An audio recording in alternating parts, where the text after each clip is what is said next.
오늘은 대림절 넷째 주일, 성탄의 기쁨이 이제 우리에게 다가오고 있습니다. 그러나 우리 마음은 여전히 차가운 겨울 들판처럼 황량할 때가 많습니다.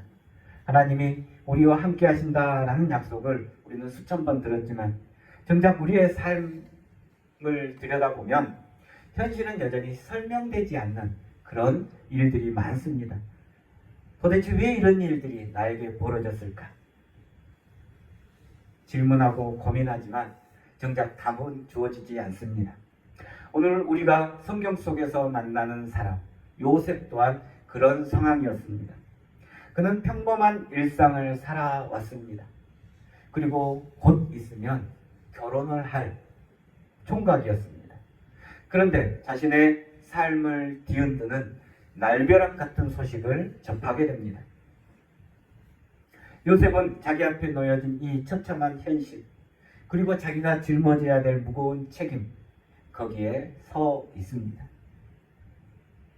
오늘 우리는 이 요셉이 견뎌냈던 이 거룩한 침묵에 대해서 살펴보고자 합니다.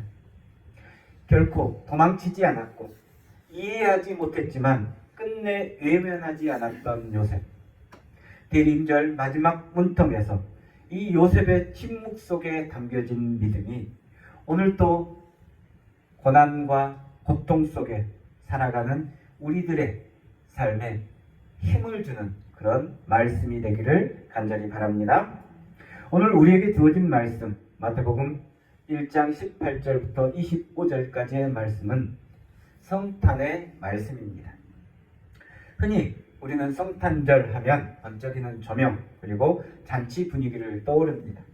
하지만 성경이 전하는 첫 번째 성탄의 모습은 그렇게 떠들썩하지 않았습니다.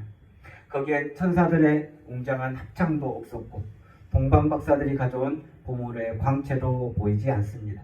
그저 한 사람의 처절한 사정, 홀로 감당해야 됐던 무거운 선택의 순간이 기록되어져 있습니다.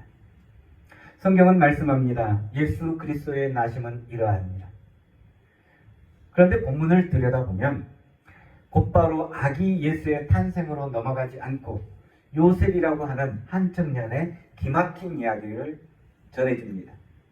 요셉은 당시 유대 관습에 따라 마리아와 약혼한 사이였습니다.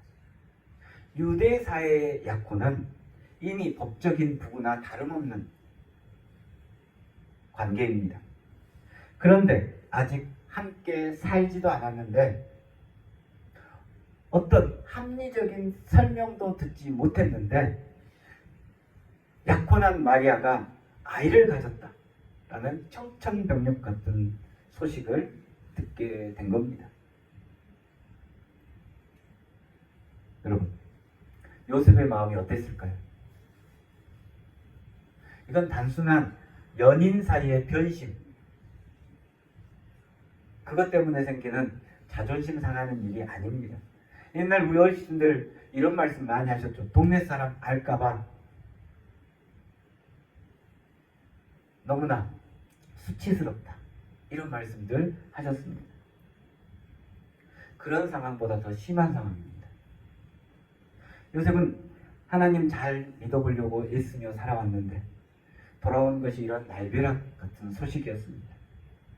신명기 율법에 따르면 약혼한 여인이 정절을 어겼을 때 돌에 맞아 죽을 수도 있다라는 사형죄에 해당하는 항목이 오늘 마리아에게 걸립니다.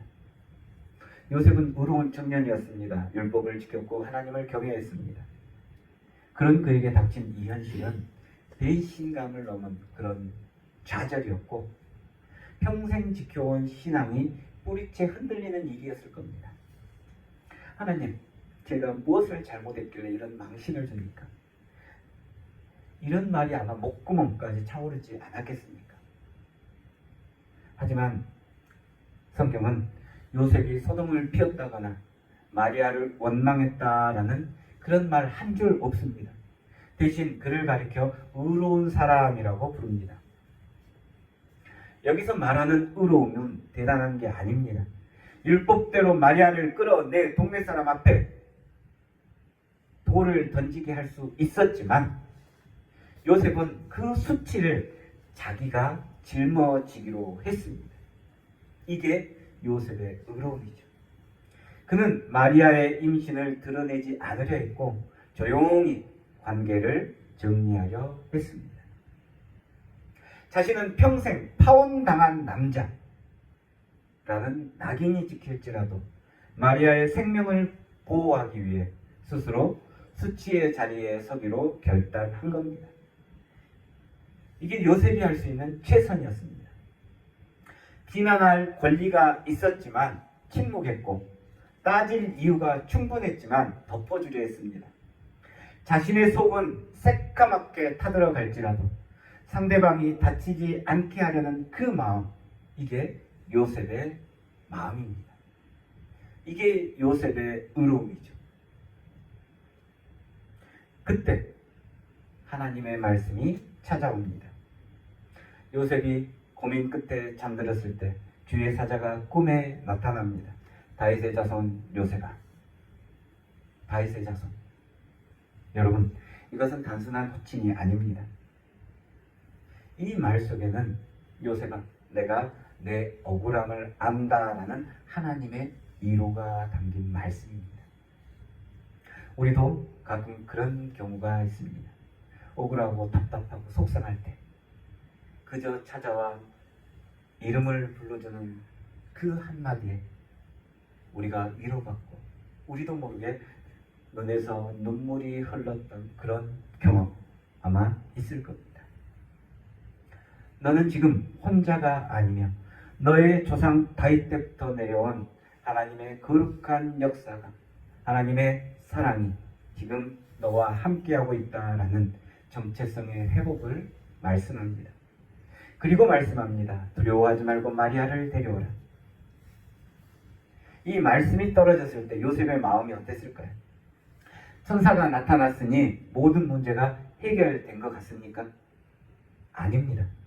여전히 동네에 나가면 사람들이 수군거릴 것이고 갈수록 감당해야 할 짐은 태산 같은 것입니다. 똑같습니다.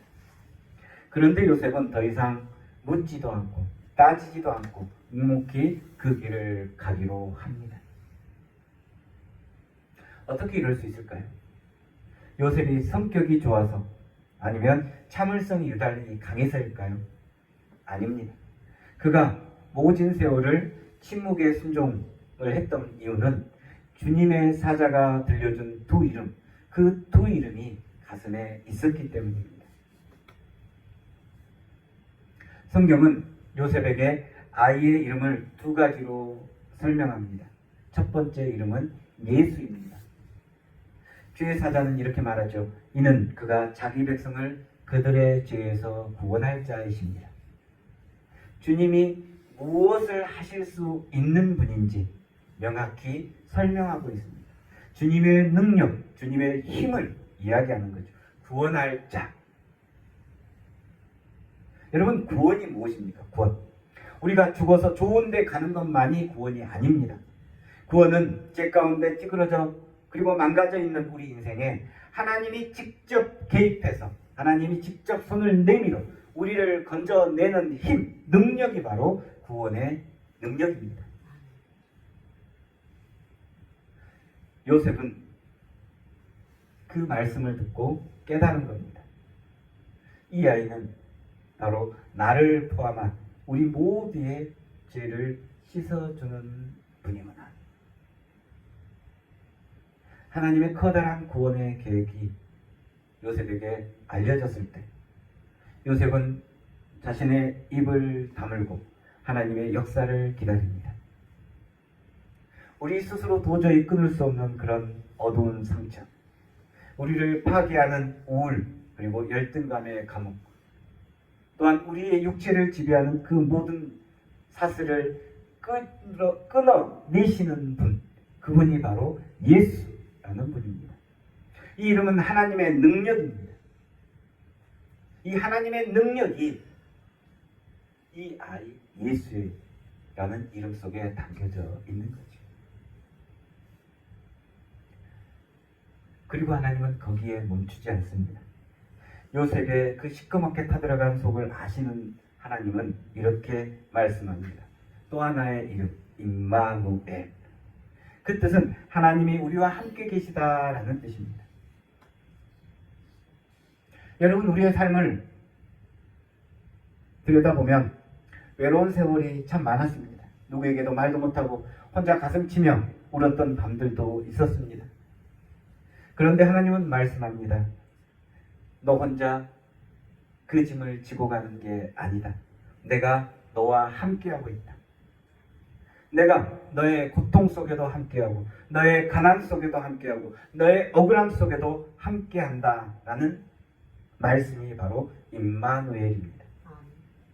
요셉은 자신이 순종의 침묵을 선택한 이유, 그것이 바로 이것이라고 생각했을 겁니다. 우리를 구원할 능력이 있는 예수께서 지금 우리 곁에서 우리와 함께 아파하시는 임마누엘로 계신다는 것을 믿었기 때문입니다. 성탄의 복음은 이 두 이름이 결합한 겁니다. 우리를 구원할 절대적인 능력을 가지신 분이 지금 비천한 삶의 현장 한복판에 우리와 함께 숨을 쉬며 함께 살아가고 계신다라는 선언이 바로 성탄의 복음입니다. 우리를 구원할 절대적인 능력을 가진 예수님이 지금 우리와 함께 숨을 쉬며 계시는 임마누엘의 하나님임을 여러분 믿으시고 오늘도 삶의 현장 속에 성탄의 기쁨을 누리는 우리 모두가 되기를 간절히 바랍니다. 하나님이 우리와 함께 계시다. 이 임마누엘이라는 말, 우리 믿는 사람에게는 참으로 따뜻하고 힘이 되는 말씀입니다. 그런데 솔직히 말해서 지금 이 험한 세상을 살다 보면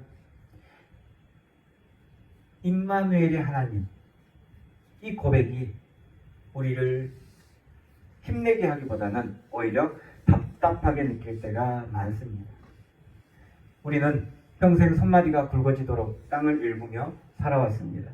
자식들 입에 밥 들어가는 것만 봐도 배불렀던 세월도 있었지만 그 세월 속에는 남모를 눈물 자국이 얼마나 많았는지 모릅니다. 그래서 그렇게 새벽마다 간절한 심정으로 새벽 제단을 쌓고 하나님 앞에 매달려 울고불고 달려들었지만 정작 우리의 현실은 어떻습니까? 정말 우리는 속으로 얘기하죠. 정말 하나님이 살아계신다면 우리 집 형편이, 하나님이 지켜주신다면 내 몸이 왜 이렇게 아플까? 그래서 우리는 하나님의 사랑을 자꾸만 조건으로 따질 때가 많습니다. 농사가 잘 돼야 하나님이 나를 도우신 것 같고 아픈 데가 깨끗이 나아야 하나님이 내 기도를 들어준 것 같다라고 생각합니다. 그러나 요셉을 여러분 다시 한번 보십시오. 천사가 다녀갔다고 요셉의 형편이 단번에 좋아진 것 아닙니다. 천사가 금은보화를 갖다 준 것도 아닙니다. 여전히 마리아의 배는 불러오고 있습니다. 동네 사람들의 눈총은 여전히 따갑습니다. 아마 쑥덕거리면 더 심했을 겁니다. 손가락질도 있었겠죠. 그리고 요셉의 삶을 들여다보면 아이를 낳고 헤로데 칼날을 피해 저 멀리 갓난쟁이 아이를 안고 이집트로 도망해야 했던 그런 기가 막힌 현실이 그를 기다리고 있습니다. 하나님은 요셉의 인생에서 이 힘든 고갯길을 아예 없애주지 않으셨습니다.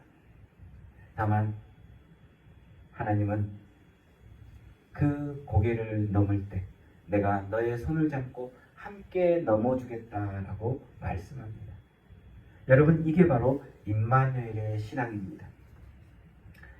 우리의 어깨에 있는 짐, 당장 벗겨주시지는 않지만 그 짐을 지고 있는 우리 어깨에 있는 그 짐을 함께 져주시는 우리 하나님이라는 거죠. 우리의 삶, 누구에게도 설명할 수 없는 그런 가정의 문제도 있고 자식에 대한 걱정도 있고 홀로 감당해야 하는 외로움도 있습니다. 그때 임마누엘의 하나님은 이렇게 말씀합니다. 너는 지금 그 무거운 짐을 혼자 끙끙대며 지고 가느냐? 아니면 내가 내 곁에 있다는 것을 믿고 나에게 기댈 거냐? 라고 묻습니다. 우리가 혼자다라고 생각하며 낙심할 때 사단은 우리 마음을 무너뜨리지만 눈앞의 상황이 하나도 바뀐 게 없을지라도 주님이 지금 내 곁에 계신다라고 선포하고 믿으면 그때부터 감당할 수 있는 새로운 힘이 생겨날 줄 믿습니다. 사랑하는 성도 여러분, 고통이 사라지는 그날이 구원이 아니라 고통이 있을지라도 고통의 한복판에서 주님의 손을 붙잡고 살아내는 오늘이 바로 구원의 날인 거예요. 임마누엘의 믿음이 없다면 우리는 결코 요셉처럼 저 험한 세상을 살아나갈 수가 없을 겁니다. 오늘 성경은 우리에게 말씀합니다. 옛날 옛적 요셉이라는 청년이 어떻게 살았는가 구경만 하지 말고 오늘 너는 너의 삶 속에 요셉 같은 상황에서 어떻게 살아갈 거냐라고 묻는 거예요. 요셉을 다시 한번 살펴보십시오. 그가 성경 박사라서 순종한 게 아닙니다. 그의 앞날이 탄탄대로라는 어떤 문서를 받고 그 길을 걸어간 게 아닙니다. 나는 너를 결단코 떠나지 않으리라. 내가 너와 함께하리라. 이 하나님의 약속, 이걸 생명줄처럼 붙들고 앞으로 나아간 겁니다. 이 약속이 있었기에 비겁하게 도망칠 수 있는 자리에서도 남았고 자신의 억울함을 풀어내려고 상대방을 공격할 수 있었지만 침묵했고 누구에게도 비난받지 않고 피할 수 있었던 상황에서도 기꺼이 그 책임을 감당했습니다. 오늘 우리가 감당해야 될 가슴앓이의 자리가 어디입니까? 새벽부터 밤늦게까지 흙먼지 마시며 일해도 남은 것 하나 없는 그런 허탈한 논밭일 수도 있고요. 아니면 말 한마디 섞기 힘든 이웃 또는 가족 때문에 벙어리 냉가슴 앓는 우리의 집일 수도 있습니다. 임마누엘의 신앙은 상황이 좋아질 때 그때까지 기다렸다가 믿는 것이 아니고요.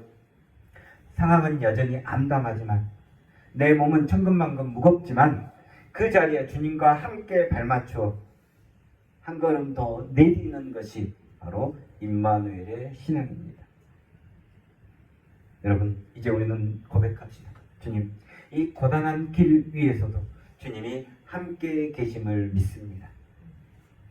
이렇게 고백하시길 간절히 바랍니다. 요셉의 꿈에 나타나셨던 것처럼 하나님은 오늘 우리에게 들려주시는 말씀을 통해 분명히 대답합니다. 내가 세상 끝날까지 너와 함께하리라. 이제 요셉처럼 잠에서 깨어나십시오. 머리로 이해하려는 고집보다 하나님의 동행을 선택하십시오.